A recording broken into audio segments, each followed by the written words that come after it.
Assalamualaikum warahmatullahi wabarakatuh. Saya Renal Ricardi, NRP 174010-279 dari kelas 17 MJF. Di sini saya akan membahas tentang komunikasi bisnis. Salah satunya yaitu ada 3 hal pokok dimensi terbentuknya komunikasi. Yang pertama yaitu sebagai proses. Komunikasi merupakan kegiatan pengiriman dan penerimaan pesan yang berlangsung secara dinamis. Yang kedua, secara simbolik, komunikasi menggunakan berbagai lambang atau simbol yang dinyatakan dalam bentuk nonverbal atau isyarat gerak ekspresi maupun verbal yaitu lisan dan tertulis. Yang ketiga, sebagai sistem, komunikasi terdiri atas unsur-unsur yang saling bergantung dan merupakan satu kesatuan yang integratif. Selanjutnya di sini ada 7 gangguan dan rintangan komunikasi antar manusia. Yang pertama, gangguan teknis. Gangguan teknis terjadi jika salah satu alat yang digunakan dalam berkomunikasi mengalami gangguan, sehingga informasi yang ditransmisi melalui saluran mengalami kerusakan atau channel noise.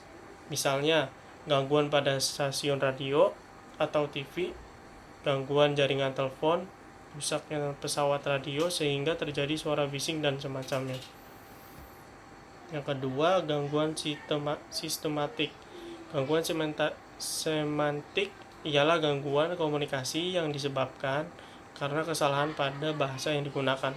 Misalnya ketika orang Manado berbicara dengan orang Sunda menggunakan bahasa campuran Indonesia dengan Manado, sehingga informasi tidak diterima dengan sempurna. Yang ketiga, gangguan psikologis. Gangguan psikologis terjadi karena adanya gangguan yang disebabkan oleh persoalan-persoalan dalam diri individu, misalnya rasa curiga penerima kepada sumber, situasi berduka, atau karena gangguan kejiwaan sehingga dalam penerimaan dan pemberian informasi tidak sempurna. Yang keempat, rintangan fisik. Rintangan fisik ialah rintangan yang disebabkan karena gangguan geografis, misalnya jarak yang jauh sehingga sulit dicapai.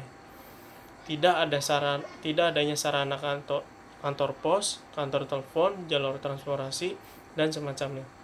Yang kelima, rintangan status. Rintangan status ialah rintangan yang disebabkan karena jarak sosial di antara peserta komunikasi, misalnya perbedaan status antara senior dan junior atau atasan dan bawahan.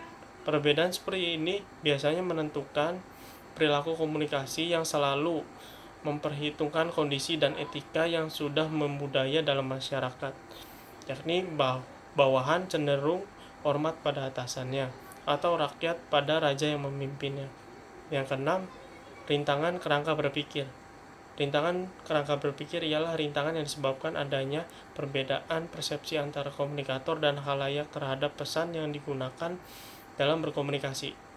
Ini disebabkan karena latar belakang, pengalaman, dan pendidikan yang berbeda. Yang ketujuh, rintangan budaya.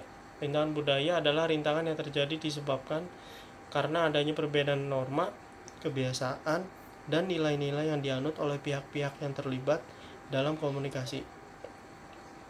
Di negara berkembang, masyarakat cenderung menerima informasi dari sumber yang banyak memiliki kesamaan dengan dirinya, seperti bahasa, agama, dan kebiasaan-kebiasaan lainnya. Cukup sampai sini.